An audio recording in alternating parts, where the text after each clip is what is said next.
Hey everyone, have you ever felt like you were living a life that just wasn't quite you? Like there was a secret part of you, deep down, waiting to be discovered?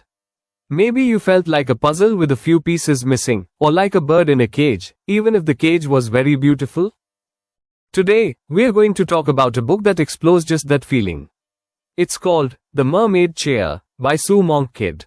This book is like a secret treasure map, guiding us through a wonderful journey of finding out who you truly are, even when life throws you big, confusing surprises. It's all about discovering your hidden courage and understanding your family's deepest secrets. It reminds us that sometimes, the biggest adventures are the ones we take inside ourselves. Sue Monk Kidd is famous for her expressive writing style that uses vivid imagery and deep emotions. Her stories often center on strong female characters and themes like spirituality, self-discovery, and social justice, particularly in a southern setting.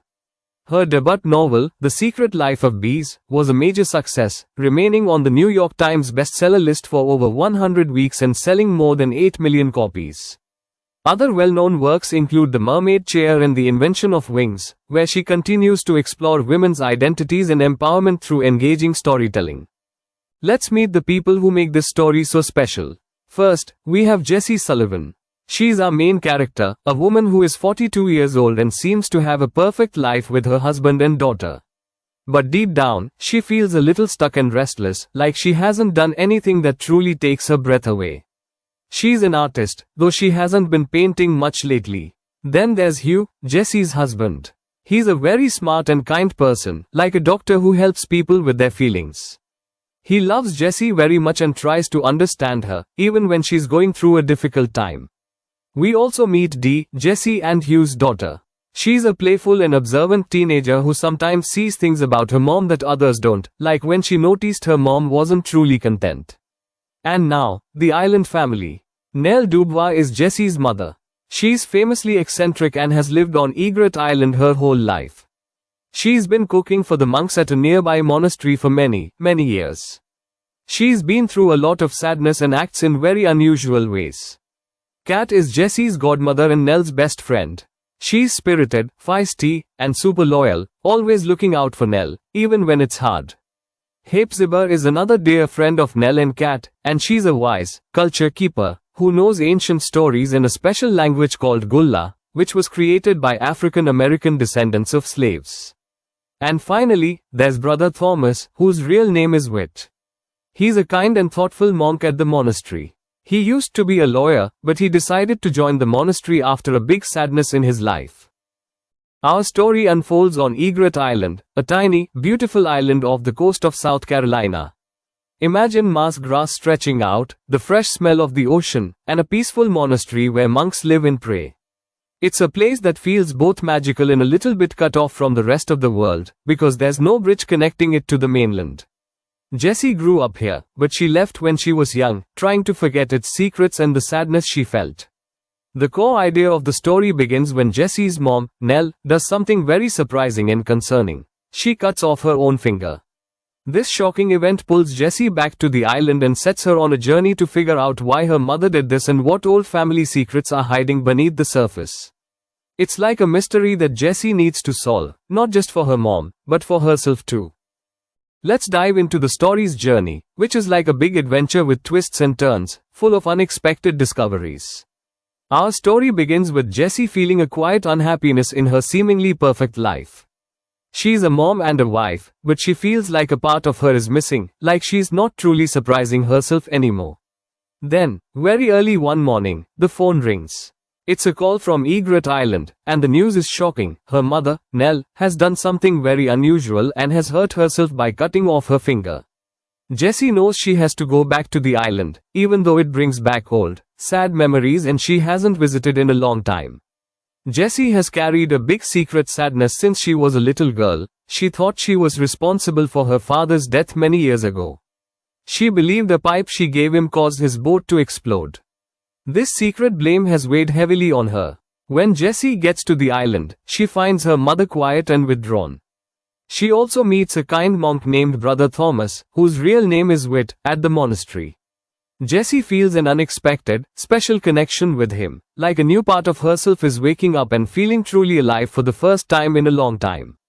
Jessie tries hard to understand why her mother hurt herself. She starts looking for clues. One day, she finds the old pipe she gave her father, hidden right there in her mother's dresser drawer. This means the pipe couldn't have caused the boat fire. Jessie realizes the big guilt she carried for so long was a mistake, a lie she'd believed. This discovery is a huge, shocking moment for her, and she feels a powerful mix of anger and relief. Jessie also learns that her mother's strange actions are connected to old stories, like the one about a saint who cut off her finger to show her devotion, and an ancient sea goddess named Sadna whose fingers became sea creatures. Jessie starts to understand that her mother was trying to fix something very painful from the past, to somehow grow back what was lost. Meanwhile, Jessie and Whit continue to spend time together, secretly meeting in the peaceful marshlands. They talk about their lives, their sadness, and their dreams. Jessie feels a new kind of happiness and aliveness. This new feeling gives her courage, and she makes a big decision. She tells her husband, Hugh, that she needs some time apart to figure things out for herself. The biggest secret of all is finally revealed during a special, all-girls picnic, on the beach, a tradition from their childhood. Jessie's mother, Cut, and Hepzibah, along with others, share the painful truth. Jessie's father didn't die in an accidental fire. He had a serious illness that would make him forget everything, and he didn't want to suffer or forget his children. So, he chose to end his life peacefully, with the help of his loved ones. Everyone had kept this a secret for 33 years to protect Jessie and her brother from the deep sadness of suicide. Learning the full truth about her father brings Jessie a huge sense of relief and helps her to finally let go of her lifelong burden of guilt.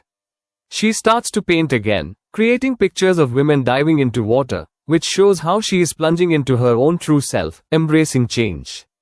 Jessie and Whit's connection grows, but it also means difficult choices. Whit, as a monk, has made promises to the monastery. After much thought, he eventually decides to leave the monastery. He chooses to experience life in the world again, stepping out into new possibilities. Jessie also works on her marriage with Hugh. It's not the same as it was before. They decide to build a new kind of marriage, one where they are close but also respect each other's separate journeys and dreams. The story ends with Jessie returning to Egret Island, not running away from it anymore, but embracing it and all its memories, good and bad. She's found her own strength and her own voice. She knows that she needs to belong to herself first, which helps her belong more truly and deeply to others. It's a journey of continuous discovery. Themes or symbols. The Mermaid chair is full of big ideas and special symbols that help us understand the story even better. Finding yourself. The most important theme is Jessie's journey to discover her true self. She starts feeling lost but eventually learns to listen to her own heart and be brave enough to be exactly who she really is, not just who others expect her to be. Secrets and truth. The book shows us how keeping big family secrets, even when people mean well, can cause a lot of pain and sadness. But it also shows how finding the truth, no matter how hard it is to hear, can finally set you free and help you heal. Love in many forms. We see many different kinds of love in this story: the strong bond of family love, the deep loyalty of friendship, and a special new kind of love that surprises Jessie. The book teaches us that love can be messy and complicated, but it's always powerful and can help us grow. The mermaid chair, this beautiful, beguiling chair in the monastery church, is a very important symbol. People sit in it to pray for answers to their problems. For Jessie, it becomes a special place where she faces her deepest feelings and allows herself to change and grow. It represents being both connected to the world, like the sea, and having a part of yourself that is free and wild, like a mermaid with wings that can fly. Water and the ocean. Water is everywhere in this book. It represents cleansing, new beginnings, and sometimes, secrets or emotions that are hidden deep down. Jessie feels pulled to the water, especially when she's finding herself and feeling most alive. This book has some really beautiful and powerful lines that stay with you. Here are two that truly stand out. So few people know what they're capable of. At 42, I'd never done anything that took my own breath away, and I suppose now that was part of the problem: my chronic inability to astonish myself. This quote from Jessie tells us how she felt at the very beginning of her story, like she hadn't really lived life to the fullest or surprised herself. It perfectly sets up her journey to do something brave and unexpected, even to herself. It's about wanting to feel truly alive and excited by your own life. What matters is giving over to what you love. This is a wonderful and simple idea from Brother Thomas Witt. It means that when you truly love something or someone, whether it's a person, an activity, a place, or even a feeling, you should let yourself fully experience it. It's about letting go of fear and embracing what makes your heart sing and brings you joy, even if it's scary. So, what big lessons can we learn from Jessie's journey in The Mermaid Chair? First, it's okay to feel restless or that something is missing in your life. Sometimes, those feelings are like quiet messages from your heart, guiding you to discover new, exciting parts of yourself you didn't even know were there. Second, facing hard truths, especially about family secrets, can be really tough and sometimes painful, but it's also how we truly heal and grow stronger. It helps us understand why people do the things they do, and it can bring families closer, even after a long time. And finally, finding your own voice and trusting your own feelings is one of the bravest things you can do. Jessie learned to belong to herself, to be true to her own desires and passions. This made her stronger and more real in all her relationships, not just with herself. It's like finding your own special song and singing it loudly for the world to hear. The Mermaid Chair is a beautiful and moving story that reminds us to look deeper, to be brave, and to allow ourselves to truly live a life that feels authentic and full of wonder. Have you ever discovered something big about yourself or your family that changed everything? I'd love to hear your thoughts and experiences in the comments below.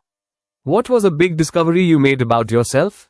If you enjoyed this video and found it helpful, please give it a big thumbs up, share it with a friend who loves good stories, and subscribe to our channel for more book explorations. Thanks for watching, and I'll see you next time.